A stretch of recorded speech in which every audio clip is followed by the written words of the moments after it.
Mbona bafethu, ngiyathemba ni-right. Safuna ukuzofonela laba bamagaraji futhi laba abayizikema.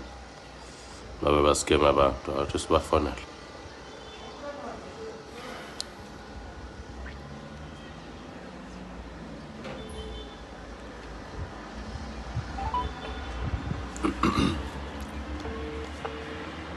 Oh, iyaringa.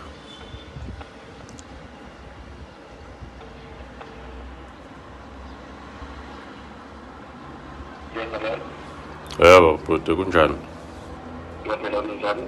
Ngiyaphila. Ukhuluma noGumede lapha baba. Yebo. Okay. Ukhuluma noGumede ngoba agent lapho i-option. Angikuzwa bhuti. Ukhuluma noGumede ngoba agent la i-option yakho. Oh ya ngibonile la khona ipholo engilibonile yini TSI 2017 Yebo khona TSI i-highlight. Ya i-highlight impela ya.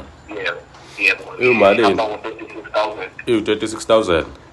Yeah, 36,000 ngaphambi kokuthi ku-option. So after customer ukuthi ufuna ukuthenga ngaphambi kokuthi ku-option okanye ufuna uparticipate kwi-option. Yeah.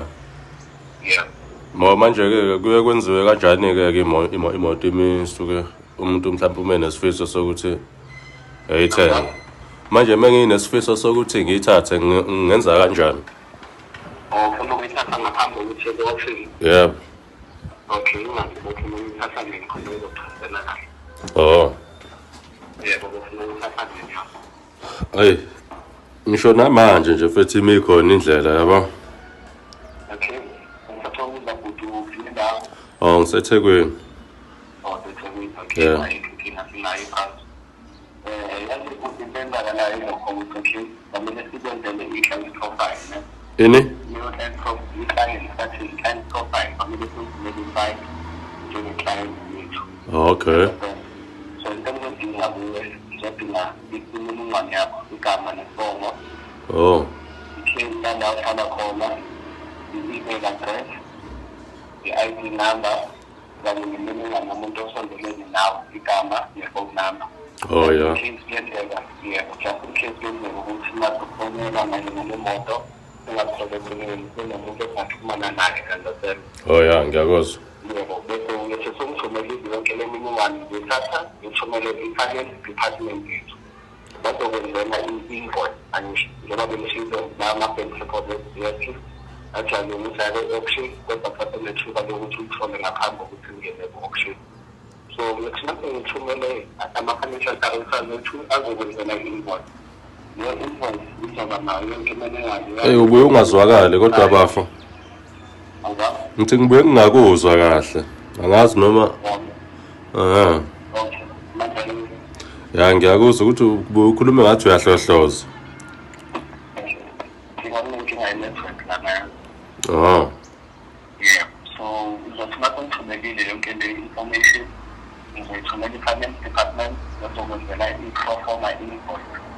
Leyo invoice yemoto kanye nemininingwane ye-financial directors account yethu. Ngoba ama-account details ye-financial director yethu. So uyebe uphophelekile ukuthi ukhokhele imali engango-60%. Malini? 60%. 60%. Yeah, 60. Imoto ngingakayiboni. Yebo, ukhokhela leyo mali ukhona kuzoyisusa lapho ku-auction bay. Malini 60 malini 60% ka 36,000.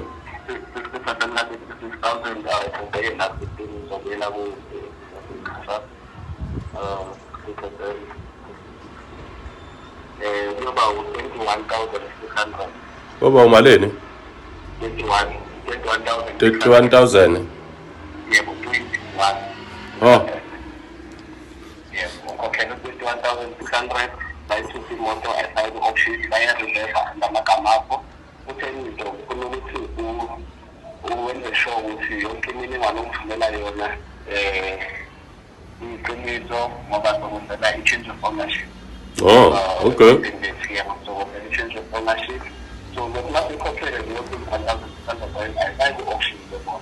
bejulile kanti amagama akho sokuwukuthi uyabuza ukoleka okanye usadilizela yona bese enye ingxenye sesihlambe ngo-12 udilizele uzokhokhela uma suyibonile imoto waka-satisfied mana-ke ngizokhokhela leyo uma ukhipha 21,000 anginasoqinisekithi uqala ngayo kodwa uzokhokhela uma suyibonile imoto le mali encane ezo lo man 5,000 anisekile ngaimoto yakhona into ezoyenza ngakurifanda okanye sokunikeza enye imoto ecishe efane naleyo.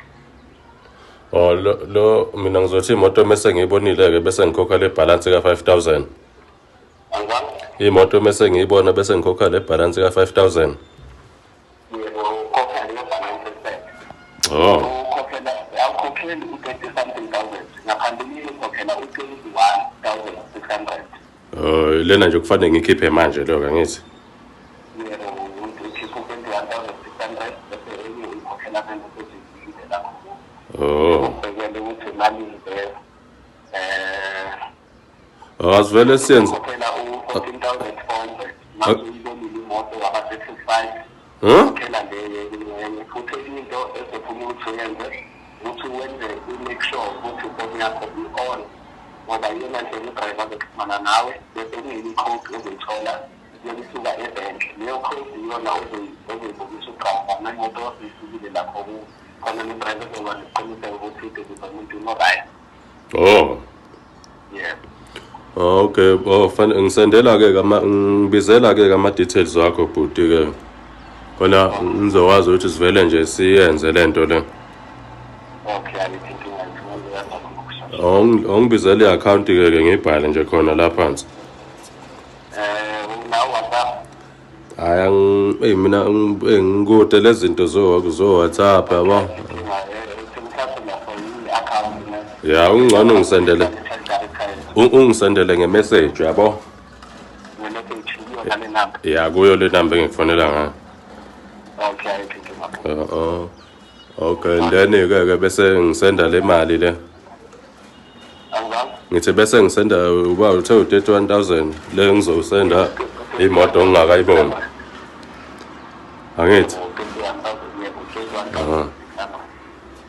sorry kancane nje bhuti bo ungilalela angithi ngithi ungilalela angithi mana nje bafuma ucabanga wena ususho ukuthi mina sengavele ngikhipha u-31,000 imoto ongakayiboni ozongibhoshela wena i-scam wena wazonya wena okhohlisa abangazi isihlamba yes ngithi u-scam wena usho ukuthi sengavele ngikhipha u-31,000 imoto ongakayiboni ungazobhosha wena yes uyangizwa ngithi usekhona wena ngikhuluma nawe uyisihlama wena uyiscam okhohlisa abangazi dot uma ungathola masimba nje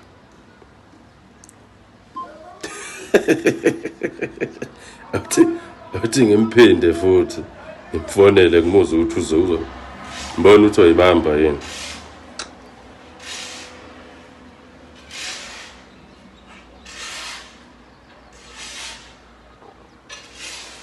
ngadlali lezi zinja lezi ngeke sayibamba manje